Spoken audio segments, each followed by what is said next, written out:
Of Don's classes, and like I'm sure a lot of his other students, I learned that was actually what I really wanted to write most. I learned a lot of things from Don in his class about poetry, but something that I learned from him is something that just seems just so elementary now, but it was life-changing at the time for somebody just out of his teens, early 20s, and that you could write about Nebraska. I had no idea at the time. When I was growing up, I grew up on a farm, spent a lot of time outside, but you know, I grew up in a steady diet of 70s, 80s, 90s pop culture, and I thought, you know, the world happened in exciting places like Brooklyn or Chicago or Compton or those kinds of places, and Nebraska was just kind of flyover territory. Well, fortunately, Don showed me otherwise. In one way or another, I've been writing about Nebraska since I started. My first book, Garden of Stars, has some Nebraska poems in it, but it's really my second book, The Way Magellan Must Have Felt. That is, you know, it's among other things, it's a series of love poems to the state of Nebraska, and it starts off even with a quote from Neihart. I'm originally from Wayne. I'm originally from Elgin, Nebraska, and I ended up in Wayne indirectly through Kearney and David City. And Neihart, of course, remains legendary in the Wayne area. He spent some time there as a child, and then, of course, he went to college at Wayne State. And in our town park, Bressler Park, about 3 blocks from where I live, there is a monument to Neihart, and of course, nobody ever notices it, except people like me. Who are interested in such things. And on that monument, it was erected in I believe 1922 by the John Neihart Society from Wayne, and they have on there a stanza of one of his poems, and of course I had no idea, so I trusted Google to help me find out where it was. But it's from his longer poem called The Poet's Town. And the line that sticks out to me most from that one stanza that's on that monument is, "The near grows out of the far. The near grows out of the far." I thought about that line and it stuck with me, and that was about the time I was organizing my thoughts for this collection of poems. And it really stuck with me because I know that our fallen human consciousness, sometimes we have to go through distant things to end up right back where we are. That's an important process, and that's really the process that lies behind the entire book, learning about near things from far things. So the first poem in my book is the most resolutely Nebraskan poem in the book. I thought I'd use it as an attention getter, in part because of the title. Just a little bit. In part because of the title. This is a phenomenon that you see in northeast Nebraska, I'm sure down here also in the spring, right about this time of year when the snow is melting in the fields, and there can be these miniature lakes out in the fields before the ground thaws and the water can settle in. But you can actually see seagulls out in the fields. And that's something that I've noticed a few times in my life, and it's a phenomenon that's always appealed to me. So this is the first poem in the book. It's called Seagulls in Nebraska. They flock over this unplanted field as if it were a gulf or great lake. What matter hills and tides? What matters latitude, high up in open space? Surfaces forever undulate. Heights are always heights, and all flight is everywhere the same.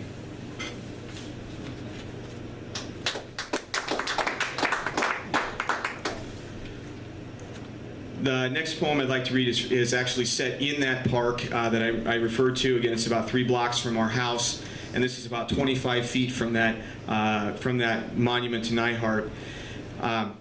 Usually, this is my busy time of the year. I'm a speech coach, and so we're just finishing up our season. And April is a great time because I finally get to have a little free time again. And so this is called Town Park in Spring, and it's set in April at Bressler Park in Wayne. The songs of robins sound like rusty swings, back and forth all afternoon, here in April at the town park, where I've brought my kids to play while I read the new Sports Illustrated. Other birds play too, blue jays at tag, cardinals at tetherball, a flock of sparrows squeaking on an oral merry-go-round. For birds are like children playing whatever and whenever they wish, that kind of play guided only by whim and pure excitement. And children are like birds, all chirp and chitter and flutter and float, until that avian play scatters from them like startled blackbirds, and the fun they knew is suddenly reduced to reading Sports Illustrated. Nothing we can do will stop it, save read and play, play and read, back and forth all afternoon, the robin song swinging all around us, April's first warm day.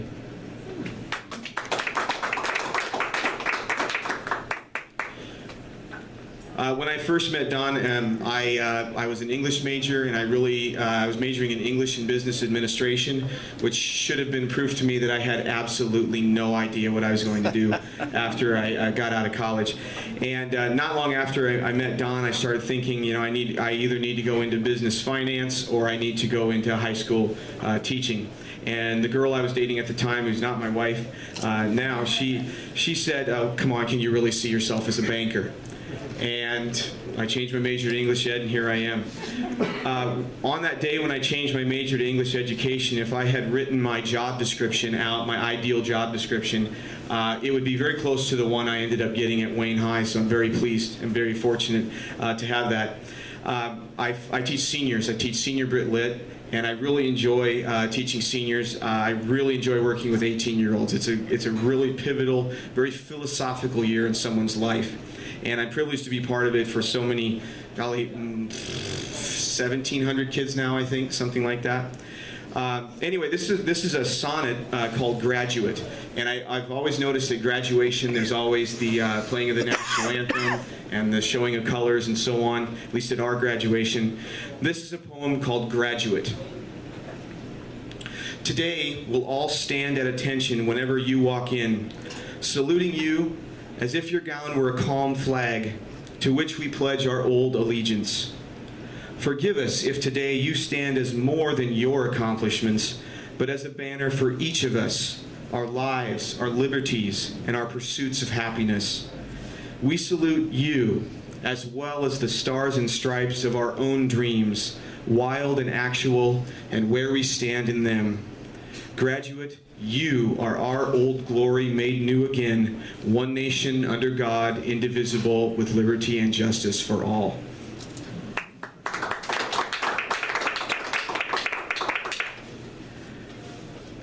Well, summer, graduation opens up summer, and summer is, well, it's not quite as wide open as it used to be for me. We have kids in activities age, and summer is just as busy as any other time of the year. But I do have more time to sit and read and write and think, finally. So this is a poem about some of that time that I had in summer one time. I look at the birds. This is a poem about a wren. Sometimes the present wrens up in front of you, distinct but nondescript. You have to look for it. When you were younger, you thought each second had to be a cardinal, triumphant in red and announcing itself. But you'd have likely missed this moment now, which blends in with the bark, no larger than a wren. You had to look for it.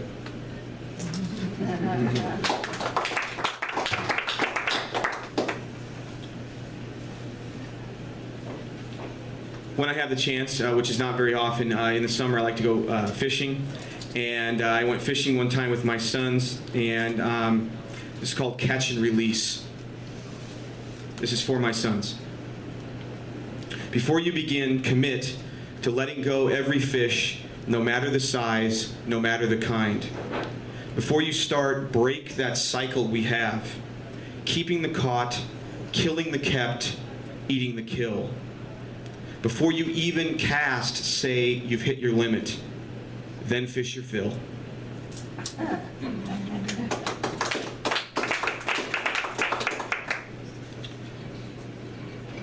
You can't have a poem or a book of poems about Nebraska without references to cottonwoods.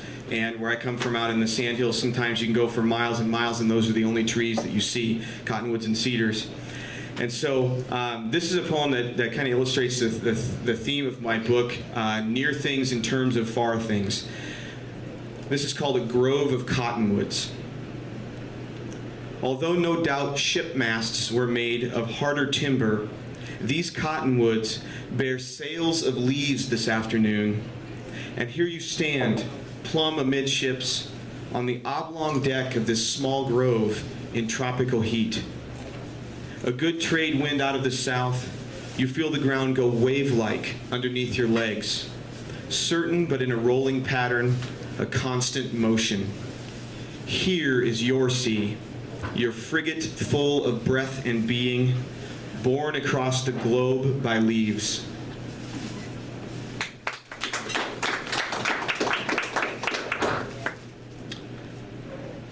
I live on the west end of town in Wayne. Fortunately, we were very far away from the well, we weren't very far away from the tornado that hit Wayne right at a year and a half ago now.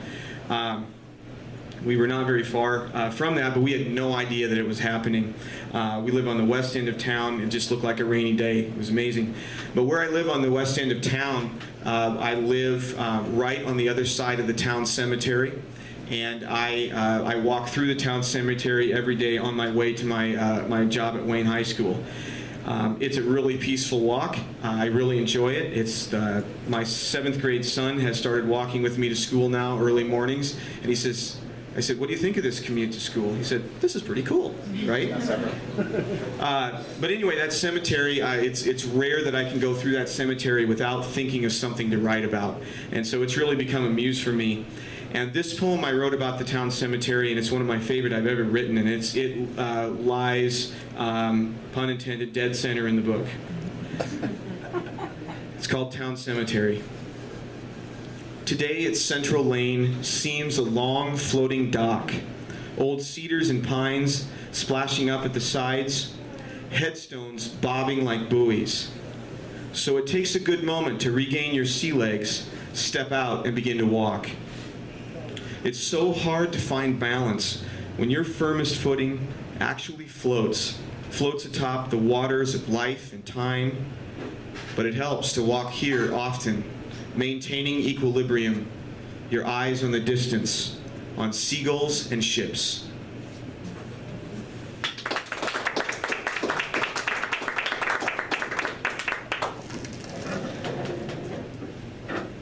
It's strange to stand up here in front of an audience. I'm used to standing up in front of a not-so-friendly audience in a high school classroom. So if some of you could start shooting spit wads, I'd appreciate that. I feel more comfortable. Actually, no, that's not true at all. I like to joke about it, and I really I razz my kids. But I've been blessed with an unusually large number of very, very good students. Pardon me, I need it.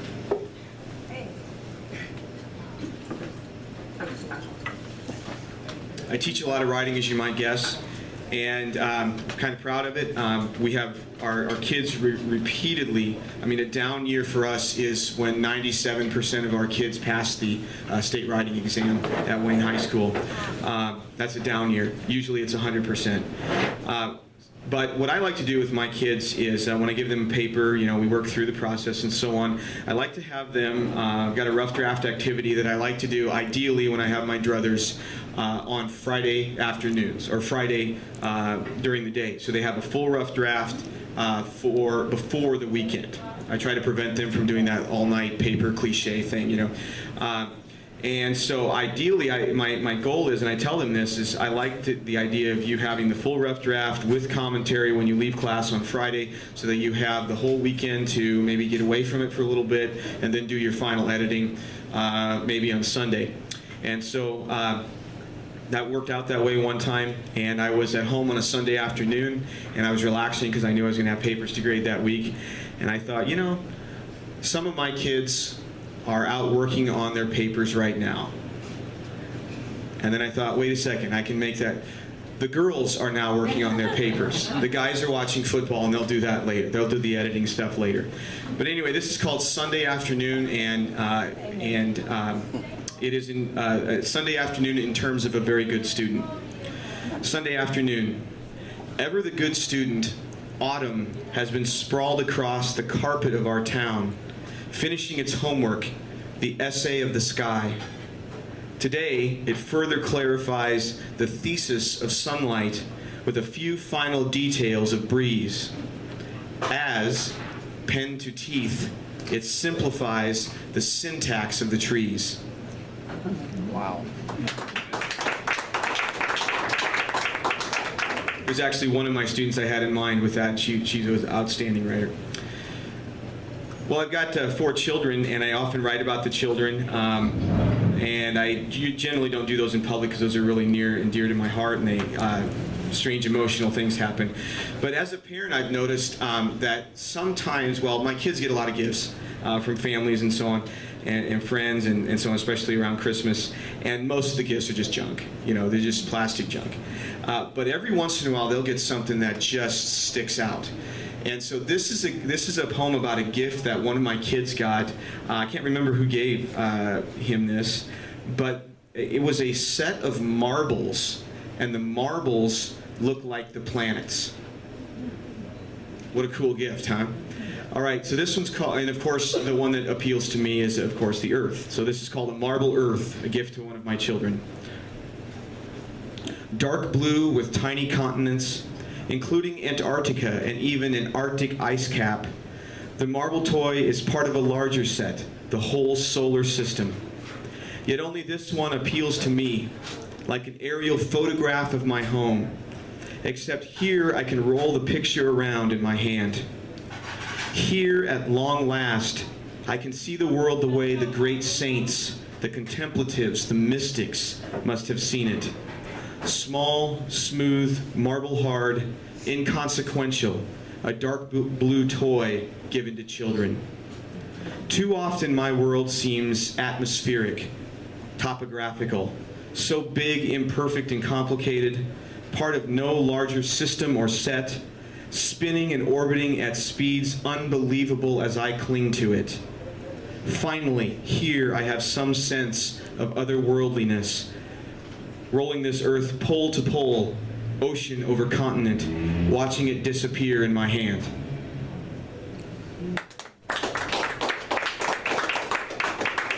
It was a neat set. They tried to, they couldn't exactly be, you know, everything proportional, but they had, you know, the Jupiter was a little bit bigger, and the Mars and the Venus and the Earth were the same size, and the moon was just the cutest little thing you've ever seen, with little craters on it and everything. It's wonderful. It was wonderful.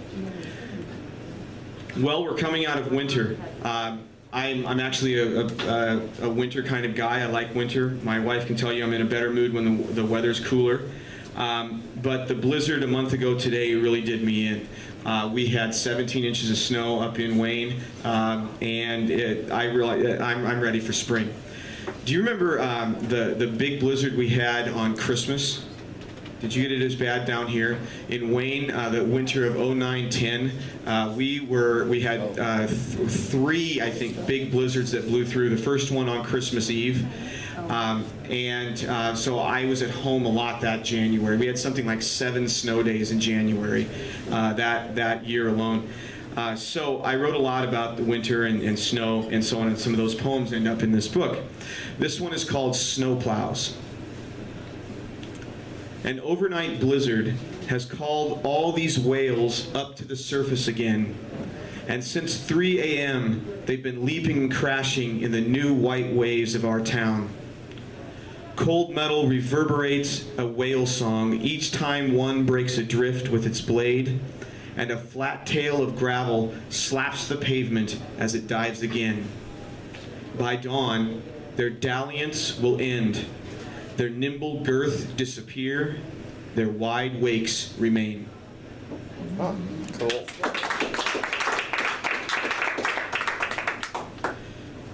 Another poem about snowplows, the one from which the title of the book, The Way Magellan Must Have Felt, is taken. I'm very happy with my job choice as a high school teacher. However, that doesn't mean I can't dream. I have all kinds of other jobs I could see myself doing, and one that I think would be really fun to do would be the guy going out like 3 a.m. to go drive the snow plows out in the country.